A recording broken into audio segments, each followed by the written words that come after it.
Hi friends, welcome to JC kitchen.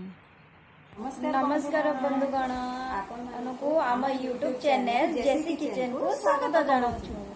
आज हूँ पवित्र पणा संक्रांति ओडिया नववर्ष। एथिपाई आपण मानकु आमे नूतन वर्षर अभिनंदन जनाऊँ एवं ईश्वर निकट में प्रार्थना यही वर्षटी आप समस्त सुखमय समृद्धिमय हो।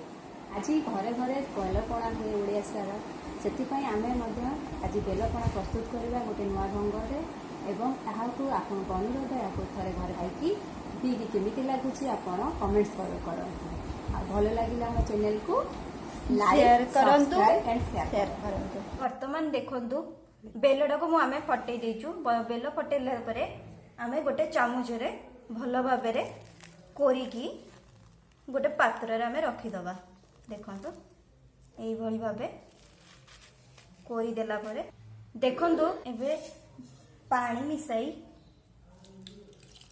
अल्प पानी मिसाई आमे चक्करी दबा। मंजी जदि आमे न बाहर करूछु ताहले आईगिणा लागिवो पाटी को आईगिणा टाइप रे जतळे आपण पीबे सेतळे आईगिणी भलो भाबे चक्करी देई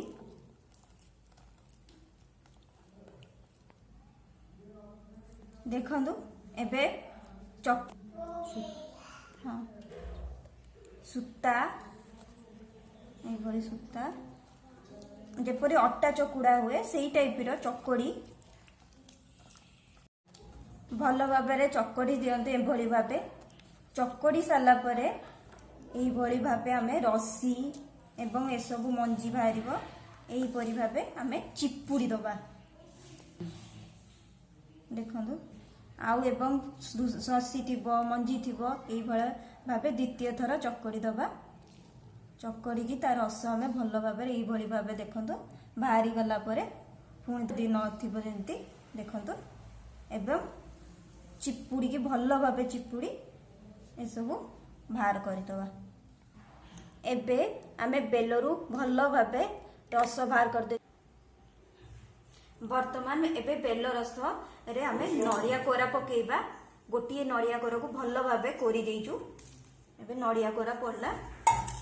एबे चारोटी रसगोल्ला रसगोल्ला जगह रे आपण छेना पकई पारिबे। अगर आपण छेना घरे नाही ताहाले आपण रसगोल्ला भी पकई पारिबे।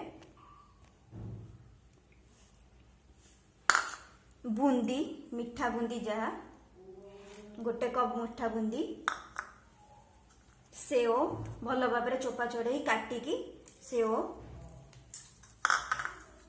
अंगूर छोट छोट कटा होता अंगूर